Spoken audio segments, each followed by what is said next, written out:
வணக்கம். பிப்ரவரி 13ஆம் நாள் இன்னைக்கான 3வது பதிவு. பங்குச்சந்தையில் நடந்த சில விஷயங்களை விரைவாக பார்க்கலாம்.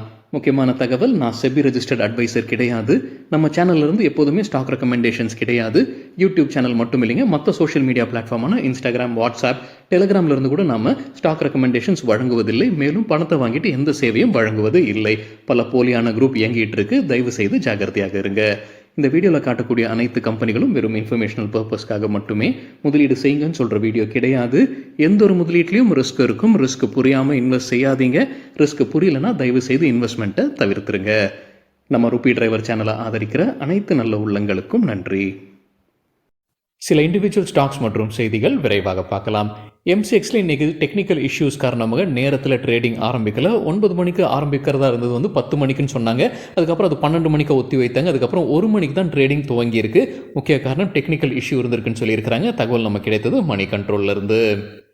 JSW ஸ்டீல் தரப்புல ஒரு அப்டேட் இருக்கு. அவங்க JFE ஸ்டீல் கார்ப்பரேஷன் ஜப்பான் நிறுவனத்துடன் ஒரு 50-50 ஜாயிண்ட் வெஞ்சர் அமைக்கிறாங்க.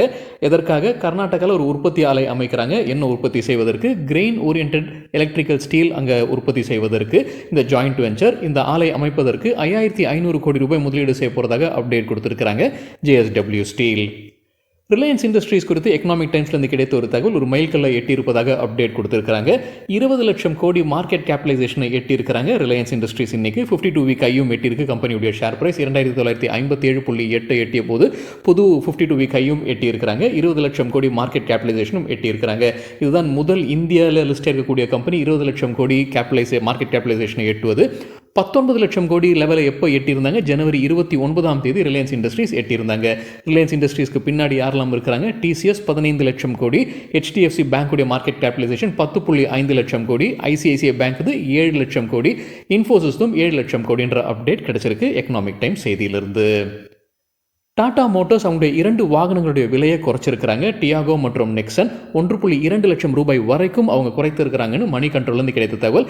எதற்காக குறைச்சிருக்கிறாங்க? பேட்டரியோட விலை குறைஞ்சிருக்கு, அதனால அது கஸ்டமருக்கு பாஸ் பண்ணுறாங்க. இப்போ அவங்களுடைய துவக்க விலை குறைஞ்சிருக்குன்ற அப்டேட் கொடுத்துருக்காங்க.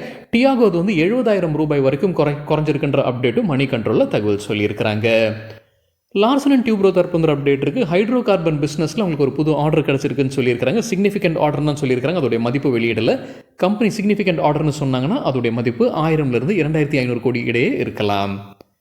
ரேட்கெயின் டிராவல் டெக்னாலஜிஸ் தரப்பு அப்டேட் இருக்குது. ஹோட்டல் கீன்ற நிறுவனத்துடன் ஒரு ஒப்பந்தத்தில் வராங்க. ஒரு ஆர்டர் கிடச்சிருக்குன்னு புரிந்து கொள்ளலாம். இவங்க ஹாஸ்பிட்டாலிட்டி செக்டரை சார்ந்த நிறுவனம். என்ன தொகைக்கு, என்ன கால அளவு போன்ற தகவலை ரேட்கெயின் டிராவல் டெக்னாலஜிஸ் வெளியிடலை.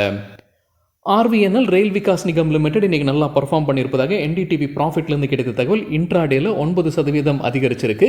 என்ன காரணம் சொல்லியிருக்கிறாங்க? மத்திய பிரதேஷ் எலக்ட்ரிசிட்டி போர்டு கிட்ட இருந்து ஒரு ஆர்டர் கிடைச்சிருக்குன்னு சொல்லியிருக்காங்க. லோவஸ்ட் பிடரா திகழறாங்க. அந்த டெண்டரில் 106.37 கோடி மதிப்பு இருக்கான டெண்டரில் லோவஸ்ட் பிடரா திகழறாங்க RVNL. HPL electric and power limited இன்னைக்கு இன்ட்ராடேல நல்லா பர்ஃபார்ம் பண்ணியிருந்திருக்காங்க. 8% அதிகரிச்சிருக்கு. கம்பெனி தரப்பு ஒரு அப்டேட்டும் இருக்கு. ஸ்மார்ட் மீட்டர் சப்ளை செய்வதற்கான ஒரு ஆர்டர் கிடைச்சிருக்கு. அதோடைய மதிப்பு 181 கோடி ரூபாய். பிரகாஷ் பைப்ஸ் குவார்டர்லி ரிசல்ட்டை அறிவிச்சிருக்கிறாங்க. நெட் சேல்ஸ் 158 கோடி ரூபாய். போன வருடம் இதே குவார்டரில் 172 கோடி ரூபாயாக இருந்தது. ஆப்ரேட்டிங் ப்ராஃபிட் இந்த குவார்டரில் 30 கோடி ரூபாய். போன வருடம் இதே குவார்டருடன் ஒப்பிட்டு பார்க்கும்போது 43% அதிகரிச்சிருக்கு. ப்ராஃபிட் ஆஃப்டர் டாக்ஸ் 23 கோடி ரூபாய். இயர் ஆன் இயர் கம்பேர் பண்ணும்போது 72% அதிகரிச்சிருக்கு. மேக்ஸ் ஹெல்த் கேர் கம்பெனியுடைய ஷேர்ஸை HDFC மியூச்சுவல் ஃபண்ட் விற்பனை செய்திருக்கிறாங்க. பிப்ரவரி 9ஆம் தேதி அவங்களுடைய ஸ்டேக்கை குறைக்கிறாங்க. 5.2%லிருந்து 3.2% குறைச்சிருக்கிறாங்க. தப்பாரியா டூல்ஸ் டிவிடெண்ட் அறிவிச்சிருக்கிறாங்க. ஒரு ஷேருக்கு 20 ரூபாய். அதற்கான ரெக்கார்ட் டேட் பிப்ரவரி 24. ஒரு இன்ட்ரெஸ்டிங்கான ஸ்டாக்குங்க. செக் பண்ணி பார்க்கும்போது இது BSEல போன மாதம் டிசம்பர் மாதத்தில் தான் நமக்கு கடைசியாக ட்ரேட் ஆகி இருந்திருக்கு. அதோடைய விலை பார்க்கும்போது பென்னி ஸ்டாக்காக இருக்குது. கடைசியாக ட்ரேட் ஆனது 3 ரூபா 3 ரூபா அந்த லெவலில் தான் ட்ரேட் ஆகிட்டு இருக்கு. ஆனால் டிவிடெண்ட் கொடுத்துருக்கிறது 20 ரூபாய். தப்பாரியா டூல்ஸ் என்னன்றது செக் பண்ணி பார்க்கும்போது நம்ம கார்பென்ட்ரி டூல்ஸ் போன்ற விஷயங்களெல்லாம் அவங்க உற்பத்தி செய்து விற்பனை செய்துக்கிட்டு வராங்க. ஸோ அவங்க டிவிடெண்ட் அறிவிச்சிருக்கிறாங்க 20 ரூபாய். அதற்கான record date February 24. Surya Roshni புது ஆர்டர்ஸ் கிடைச்சிருக்குன்ற அப்டேட் கொடுத்துருக்காங்க. இந்த வாரம் மட்டும் புதிதாக 214 கோடி ரூபாய் மதிப்பிற்கான ஆர்டர்ஸ் கிடைச்சிருக்குன்னு சொல்லியிருக்காங்க சூர்யா ரோஷினி.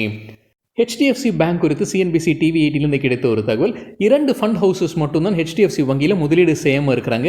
எந்த 2 மியூச்சுவல் ஃபண்ட் கம்பெனிகள்? குவாண்ட் மியூச்சுவல் ஃபண்ட் மற்றும் சாம்கோ மியூச்சுவல் ஃபண்ட் ஹெச்டிஎஃப்சி பேங்க்ல முதலீடு செய்யாமல் இருக்கிறாங்க. டிசம்பர் மாத இறுதியில் பார்க்கும்போது 539 ஃபண்ட் ஸ்கீம்ஸ் வந்து ஹெச்டிஎஃப்சி பேங்க்ல முதலீடு செய்திருக்கிறாங்க.